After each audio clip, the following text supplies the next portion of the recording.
Thank you, Kristen. So, welcome. Good evening, everybody. I grew up back in the 70s and early 80s, where I think that, in my opinion, some of the greatest music of all time was recorded. What I didn't realize at the time was the number of potential sex offenders hidden in plain sight were selling some of their propaganda to us. If you think about some of the lyrics to some of the songs from that era, it kind of speaks for itself. Take Chuck Berry, for example. He sang a song and said, "There she is again over there by the record machine, looking like the model on the cover of a magazine. Too damn cute to be a minute over 13. Geez, Chuck, what magazine were you looking at? Teen Hustler?" And then there was Dr. Hook and the Medicine Show. Anyone remember them? Ray Parker, the guy with the eye patch. He's like, "She was only 16, but ooh, I love that girl so. She was too young to fall in love, and I was 35 years old." And the Beatles, those little perverts, "Well, she's just 17, you know what I mean. And the way she looked was way beyond compare." Unless, of course, you compare her to a training bra graduate with no braces and maybe a high school diploma. And then there's Ringo. "She comes on like a dream, peaches and cream, lips like strawberry wine. You're 16, you're beautiful, and you're under arrest for statutory rape." Backup singers, "Rape, rape, statutory rape." The one who did get it, I think, or eventually figured it out, was my favorite, Bob Seger. He was sitting in the studio one day thinking about Chuck and Ringo and Paul and even Joan Jett, and that's when he came up with this line, "I wish I didn't know now what I didn't know then." Anybody here from Vermont? Any Vermonters here? Perfect, that'll help myself. You know what Vermont's famous for? Maple syrup, cheese, cows, toothless fat transgender strippers. Yay, we're diverse. Bernie Sanders is friggin' weird, isn't he? He talks like Louis Black, but they won't let him swear. Looks like he's trying to hold back an aneurysm every time he's holding back an F-bomb.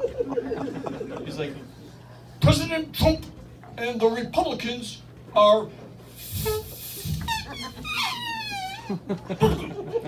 wrong about everything." Not many people know this, but Vermont is actually where the sports bra was invented. And this is true. In fact, most of what I'm going to tell you in this joke is true. Back in the 70s, a woman by the name of Lisa Lindell was tired of coming home from running with sore breasts and black eyes. So one day, her husband comes downstairs with two jock straps around his chest, and he's like, "There you go, a jogging bra."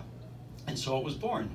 To help perfect the design, they enlisted the help of a researcher named Legene Lawson, who was awarded a grant to study breast movement while running. So think about this for a moment. This woman was paid to study boobs bounce. There was a lot of controversy over this at the time, and they were actually accused of the worst misuse of state tax dollars ever, and I'd have to agree because I would have done that for free. "Well, my research has concluded that the average breast will deflect from 17 to 34 degrees for each vertical mass of energy stride.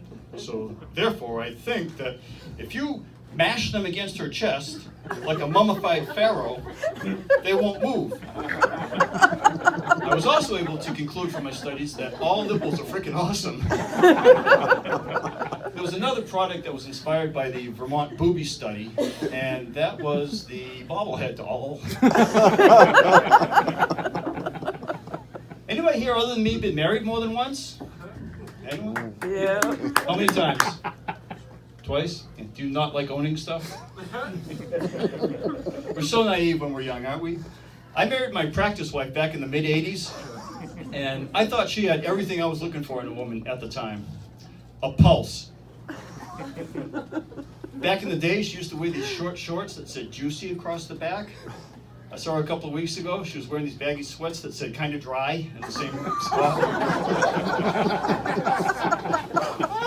I realized early on that I may have made a big mistake when I found out that she shops for a deodorant at the Goodwill store. I could have been rich, though, if I had stayed with her. I'll explain what I mean. I had always noticed that she made a very peculiar sound every time she removed her underwear, and the guy that she was with after me noticed the same thing, and he went on to invent Velcro.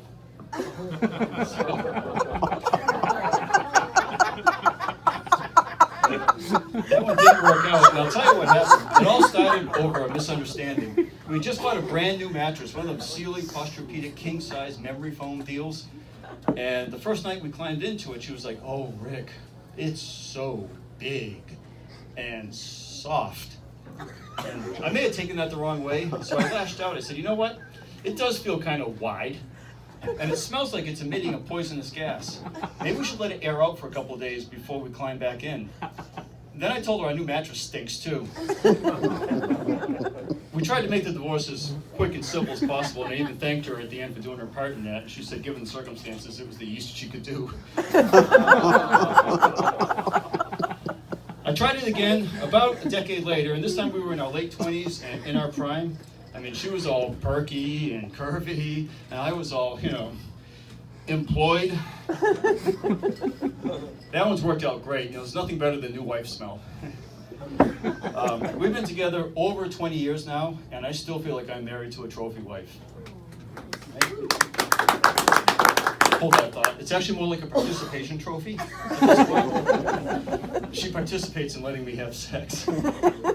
But it's great when you've been with somebody for so long and you know each other so well that you can just kind of read each other's thoughts. In fact, just the other day, we were laying together in kind of a romantic setting, and I was able to tell just from the expression on her face exactly what she wanted from me. She wanted me to untie her soon because she wanted to get dinner started and let the dogs out. I'm just kidding. She's a great wife, and I love her dearly. So much so that I even bought a life insurance policy just in case anything ever happens to her. Actually, I'm just kidding. I actually did take a life insurance policy out on myself. And to show her appreciation for protecting her, she's been great. She's been making me these fabulous dinners every night, steaks with mashed potatoes and gravy and butter. She really knows the fastest way to my heart attack. So, how are we doing on time? Okay, 1 minute. Went to my doctor's appointment the other day. I'm 52 years old. My doctor said, well, I actually like filling out those forms they give us at the doctor's office, those HIPAA forms. They make you answer all these questions and ask you about all these ailments you have, from Alzheimer's to Zika virus. And the only thing I really have is fat, bald, and a little gassy. But being 52, my doctor finds it necessary, like my predecessor up here, to do a colon exam once a year. This year, the good news is no polyps, and I'm definitely still not gay. The bad news is my doctor needs a manicure really freaking bad. It actually took me 12 hours and 2 bran muffins to get him his wedding ring back. I realize, though, it's a necessary procedure. It helps save lives, and I'm actually very fortunate because my doctor's a little Jewish guy, and my exam would have been a lot more uncomfortable if it weren't for the fact that he has a really small fist. So, that's my time, folks. Thanks so much for listening. Thanks for coming out tonight. Kristen. Rick Gauthier, everybody. In the interest of equal opportunity, my husband's always complaining that he doesn't like the way I have the furniture set up in the living room.